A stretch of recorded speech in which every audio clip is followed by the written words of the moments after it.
श्री स्वामी समर्थ सर्वांना. कसे आहात तुम्ही सर्वजण? स्वस्त असाल, मस्त असाल, स्वामींच्या सेवेमध्ये रममाण असाल. तर चातुर्मासामधली पहिली संकष्ट चतुर्थी उद्या येत आहे. उद्या आहे संकष्ट चतुर्थी. आषाढ महिन्यामध्ये 2 ऑगस्ट 2026 रोजी संकट चतुर्थी आहे. तर या संकट चतुर्थी दिवशी आपल्या मुलांसाठी, आपल्या मुलांच्या प्रगतीसाठी, आपल्या मुलं जर आपली चिडचिड करत असतील, अभ्यास करत नसतील किंवा आपले मुलं काही ऐकत नसतील, अभ्यासात सर्व काही चांगलं आहे पण घरामध्ये कसं वागावं, कुणाशी काय बोलावं, कसं बोलावं हे जर आपल्या मुलांना समजत नसेल तर म्हणजे त्याच्यासाठी काय करायचं आहे तर या व्हिडिओमध्ये तुम्हाला मी सांगणार आहे. उद्या संकष्ट चतुर्थीच्या दिवशी आपल्याला मुलांसाठी कुठली सेवा करायची आहे, आपल्या मुलाच्या प्रगतीसाठी, अभ्यासासाठी, त्यांच्या बुद्धीची प्रगती होण्यासाठी, त्यांचं म्हणजे त्यांच्या रोजच्या वागणुकीमध्ये बदल होण्यासाठी आपल्याला कोणती सेवा करायची आहे तर या व्हिडिओमध्ये तुम्हाला मी सांगणार आहे. माझ्या चॅनलवरती तुम्ही नवीन असाल तर प्रथम तुमचं मी स्वागत करते. माझ्या चॅनलवर तुमचं स्वागत आहे आणि व्हिडिओला लाईक, सबस्क्राईब, शेअर करायला विसरू नका आणि कमेंट बॉक्समध्ये श्री स्वामी समर्थ लिहा. हे श्री स्वामी समर्थ बघून किंवा तुमचं एक कमेंट बघून मला असं वाटतं की माझी मी माहिती सांगितल्यामुळे कुणाचं तरी चांगलं होते, कुणाला तरी फायदा होतो याचं मला आनंद भेटतो आणि जास्तीत जास्त माहिती मिळवून तुमच्यापर्यंत पोहोचवण्याचा मी प्रयत्न करीन. तर चला आजच्या व्हिडिओला आपण सुरुवात करूया. तर उद्या संकट चतुर्थी दिवशी आपल्याला काय करायचं?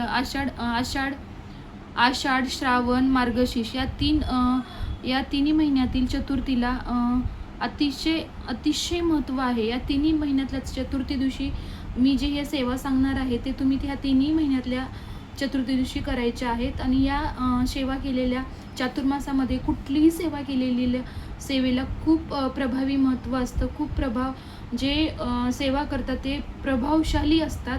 कारण या 4 महिन्यामध्ये आपले श्रीहरी भगवान विष्णू हे योगनिद्रेमध्ये जातात आणि ज्यावेळेस श्रीहरी भगवान विष्णू योगनिद्रेमध्ये जातात त्यावेळी संपूर्ण सृष्टीचा कारभार हा आपले शंकर भगवान बघत असतात. आपल्या शंकराच्या हातात सर्व सृष्टीचा कारभार असतो.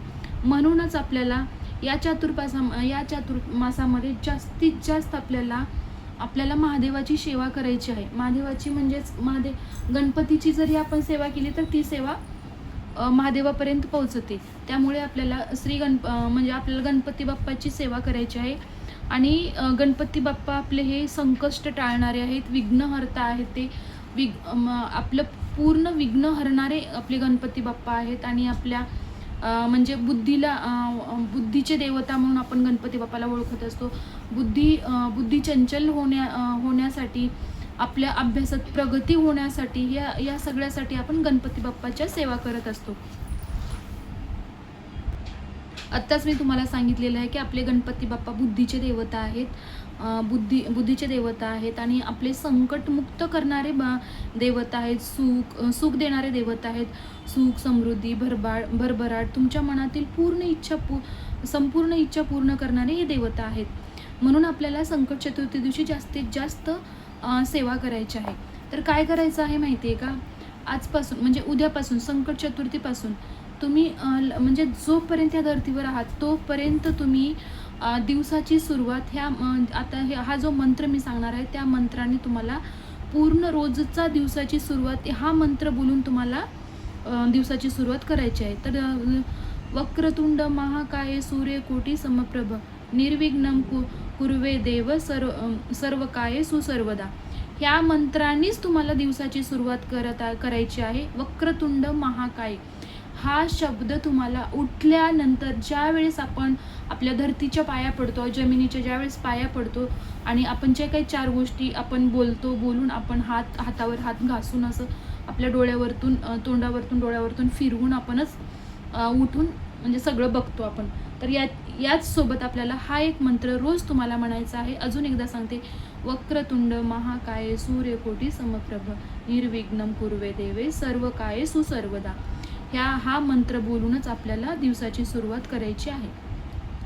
हे एक तुम्ही फिट म्हणजे एक मनाला सांगूनच ठेवा. पहिले तुम्हाला एक 8 दिवस 4 दिवस हे जर मंत्र बोलून तुम्ही उठण्याची सवय तुम्हाला पडली ना, तर लॉंग लाईफ तुम्हाला डोळे उघडल्या तुम्हाला हा मंत्र तुमच्या तोंडात येईल आणि हा मंत्र म्हणण्याची तुम्हाला सवय लागेल. तर हे जर मंत्र तुम्ही म्हणलात आणि दिवसाची सुरुवात केला तर तुमच्या आयुष्यातील सगळं संकट दूर होण्यास खूप मदत होते. आणि तुम्ही करून बघा, याचं खूप रिझल्ट आहे. काहीच मोठं नाही आहेत, पण हे तुम्ही करून बघा, याचा अनुभव तुम्हाला नक्की येईल. आणि हे झाल्यानंतर तुम्हाला नंतर काय करायचं आहे, यानंतर आपल्याला उठल्यानंतर ज्यावेळेस आपण कामाला लागतो त्यावेळेस आपल्याला फक्त मोबाईलवरती आपल्याला लावून द्यायचं आहे. यूट्यूबवरती आपल्याला सकाळी कामं असतात तर काही करणं होत नाही. करणं शक्य असेल, बसून तुम्हाला जप करायचं असेल तर करू शकता. विष्णू सहस्त्र नामाचं जप तुम्हाला लावून द्यायचं आहे मोबाईलवरती, विष्णू नाम सहस्त्र. यानंतर ओम गणपते नमः या मंत्राचा जप लावून ठेवायचा आहे. नंतर गजेंद्र मोक्षम स्तोत्र लावायचं आहे तुम्हाला. या 3 गोष्टी लावायच्या. आपण ज्यावेळेस हे बघा, काहीतरी पिक्चरचे गाणे लावतो, काहीतरी सकाळी वेगळंच काहीतरी लावतो. हे लावण्यापेक्षा आणि कुणाकुणाचं सकाळी उठल्या घरामध्ये हे करा ते करा, ह्या आरडाओरड काही चालू असतं घरामध्ये. हे करण्यापेक्षा आपण सकाळी वक्रतुंड महाकायचा आपण मंत्र म्हणल्यानंतर आपण कामाला ज्यावेळेस सुरुवात करतो त्यावेळेस विष्णू नाम सहस्त्रनामाचं जप लावायचा आहे. ओम गणपते नमः या मंत्राचा जप लावायचा आहे. आणि त्याच्यानंतर गजेंद्र मोक्षम स्तोत्राचा जप लावून ठेवायचा आहे तुम्हाला. या 3 गोष्टी नित्य नेमाने तुम्ही आचरणात आणा. हे बघा, तुमच्या आयुष्याची खरंच उलटापालट होऊन जाईल आणि सगळं तुमचं विघ्न हरेल. सुख समृद्धी तुमच्या घरामध्ये नांदेल. दुःख निघून जाईल. तुमची मुलं तुमचं ऐकतील आणि तुमच्या मुलांना पॉझिटिव्हिटी तुमच्या मुलांमध्ये येईल आणि अभ्यासात त्यांची प्रगती होईल. त्यांच्या पुढच्या भविष्यासाठी चांगले निर्णय घेण्याची शक्ती त्याच्यात येईल, त्यांच्यात बळ येईल. आणि कोणत्या चांगल्या गोष्टी आहेत, कोणत्या वाईट गोष्टी आहेत हे समजण्याची शक्ती त्यांना मिळेल. आणि हे जर तुम्ही तुमच्या घरामध्ये रोज जर ह्या 3 गोष्टी जर हे बघा, कानात हेडफोन घालून तुम्हाला जर तुमच्या घरामध्ये कोणाला म्हणजे काही आवडत नसेल, असतं बघा, सगळ्यांना सगळ्या गोष्टी आवडतात असं नसतं. कुणाला आवडत नसेल तर तुम्ही हेडफोन कानामध्ये घालून काम करत तुम्ही ऐकू शकता. आणि जर टी व्हीवरती किंवा ब्लूटूथवरती मोठ्याने लावल्यावर तर अतिउत्तम राहील. कारण आपल्या सर्व घरामध्ये त्याची जी धून आहे, त्या मंत्रांची जी धून आहे ते आपल्या घरामध्ये अवतीभोवती सगळीकडे राहील आणि आपल्या घरामध्ये पॉझिटिव्ह एनर्जी येण्यास खूप मदत होईल. ह्या 3 गोष्टी आहेत, जास्त मोठं नाही आहे काही. ते तुम्ही नक्की करून बघा. आणि फक्त यूट्यूबवरती तुम्हाला लावायचं आहे आणि काम करत ते श्रवण करायचं आहे. आणि ज्यांना शक्य आहे ते अंघोळ करून पूजा करून तुम्ही याचं म्हणजे जप देवापुढे बसून जप करू शकता. हे झालं संकष्ट चतुर्थीपासून चातुर्मासामध्ये, किंवा कंटिन्यू तुम्हाला करायला शक्य असेल तर कंटिन्यू चालू ठेवा. आता उद्या संकट चतुर्थीच्या दिवशी तुम्हाला काय करायचं आहे, लवकर उठायचं आहे, स्वच्छ स्नान करायची आहे. स्वच्छ स्नान केल्यानंतर आपली घरातली स्वच्छता करायची आहे. त्यानंतर आपल्याला आपल्या मुख्य दरवाजाला ओल्या कुंकवाचं स्वस्तिक काढून घ्यायचं आहे. आपल्या मुख्य दरवाजाच्या उंबऱ्याला, चौकटीला आपल्याला हळदीचं लेपन करायचं आहे. आपल्या दरवाजाला स्वस्तिक, लाल कुंकाचं स्वस्तिक काढायचं आहे. ही आपली रोजची सेवा असते. त्यानंतर आपल्याला काय करायचं आहे, देवपूजा करायची. आणि देवपूजा करण्या अगोदर हे बघा, कुठलीही पूजा करत असताना आपण आधी अग्निदेवता, अजून एक तुम्हाला सांगते, शक्य असेल तर तुम्ही गॅसच्या ओट्यावरती, भिंतीवरती आणि गॅसच्या सिगडीवरती तुम्ही लाल कुंकाचं स्वस्तिक काढा. शक्य नसेल तर भिंतीवरती काढा. नंतर पूजा करत असताना प्रथम आपल्याला दिवा प्रज्वलित करायचा आहे. दिव्याला हळद कुंकू वाहून, फूल वाहून घ्यायचं आहे. आणि पूजा करण्याच्या अगोदर आपल्याला सर्वात प्रथम आपल्याला गणपतीचा आपल्याला अभिषेक करून घ्यायचा आहे. आणि गणपतीची मूर्ती तुमच्याकडे नसेल तर तुम्ही सुपारी म्हणून गणपती म्हणून तुम्ही सुपारी घेऊ शकता.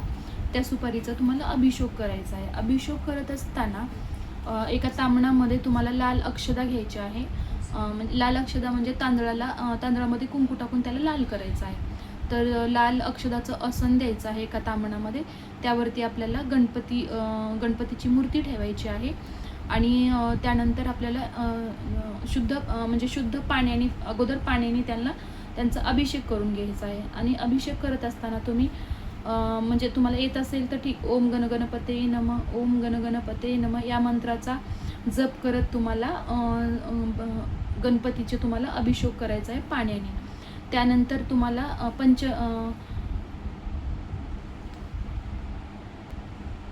पंचामृताने आपल्याला अभिषेक करायचा आहे. आणि हे सर्व करत असताना ओम गण गणपते नमः, ओम गण गणपते नमः या मंत्राचा जपच करायचा आहे. पंचामृत झाल्यानंतर आपल्याला पुन्हा पाण्याने अभिषेक करायचा आहे. पाण्याने झाल्यानंतर आपल्याला काय करायचं आहे माहिती आहे का? ओलं कुंकाचं पाणी म्हणजे काय करायचं, पाण्यामध्ये कुंकू टाकून त्या पाण्याचा अभिषेक करायचा आहे. आणि जास्त तुम्हाला वेळ नसेल तर तुम्ही चमच्यामध्ये, जे चमचा असतो ना त्या चमच्यामध्ये कुंकू टाकून आधी कुंकू टाका आणि त्या कुंकाच्या पाणी गणपतीवर टाका, त्याच्याने अभिषेक करा. नंतर हळद टाका, हळदीच्या पाण्याने अभिषेक करा. नंतर शेंद्राच्या पाण्याने अभिषेक करा. जास्त घेत असेल तर जास्त घ्या, वेळ नसेल काय असेल तर चमच्यामध्ये पहिल्यांदा कुंकू, नंतर हळद, नंतर शेंदूर याच्याने तुम्हाला अभिषेक करायचा आहे. त्याच्यानंतर आपल्याला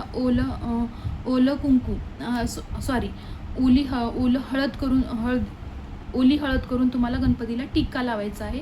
नंतर लाल टिक्का ओलाच करून लाल टिक्का लावायचा आहे. आणि नंतर अक्षदा लावायचा आहे. तुम्हाला ओलं करूनच अक्षदा लावायचा आहे आपल्या गणपतीला.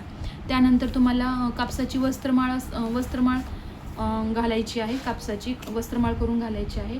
त्यानंतर आपल्याला फूल, दुर्वा अर्पण करायची आहे. वस्त्र असेल तर वस्त्र तुम्हाला घालायचं आहे गणपतीला. जे काही तुमच्याकडे जे असेल ते, जसं जमल तसं तुम्हाला गणपतीला सर्व घालायचं आहे. त्यानंतर धूपदीप लावून त्यांना ओवाळून घ्यायचं आहे. त्याच्यानंतर धूप लावून ओवाळून घ्यायचं आहे. त्यानंतर तुम्हाला उद्या उपवास असल्यामुळे तुम्हाला केळीचा नैवेद्य दाखवायचा आहे. त्यांना केळांचा नैवेद्य दाखवायचा आहे. केळ नसेल तर कुठल्याही फळांचा तुम्हाला नैवेद्य दाखवायचा आहे. ही झाली गणपती बाप्पाची पूजा. त्यानंतर आपल्याला आपली साधी देवपूजा आहे ते देवपूजा करून घ्यायचं आहे. आणि त्यानंतर आपल्याला अगोदर तुम्ही अक्षदा, बेल, फूल, दुर्वा वगैरे गणपती बाप्पाला वाहिलेला आहे. त्यानंतर आपल्याला मुलाच्या प्रगतीसाठी वेगळी अशी सेवा करायची आहे.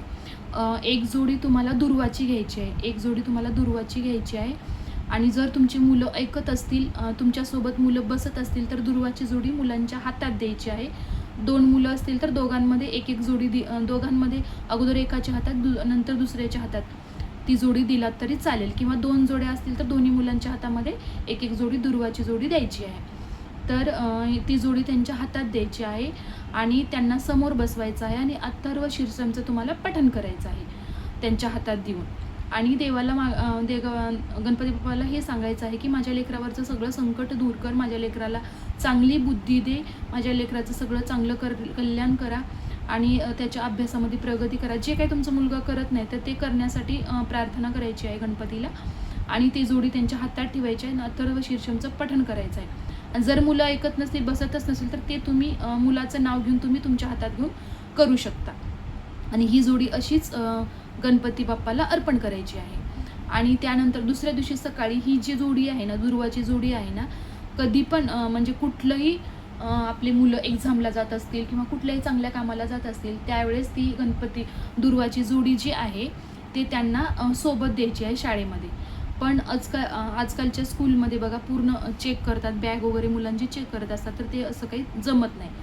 जर स्कूलमध्ये जमत नसेल तर तुम्हाला देणं शक्य झालं नसेल तर तुम्ही ज्या दिवशी तिची एक्झाम आहे किंवा उद्या काही जाणार आहे कुठल्या, तर जो विषय त्यांना अवघड जातो जे काय असेल तर त्या बुकमध्ये तुम्ही ती रात्री दुर्वाची जोडी ठेवा आणि सकाळी जाताना काढून घ्या.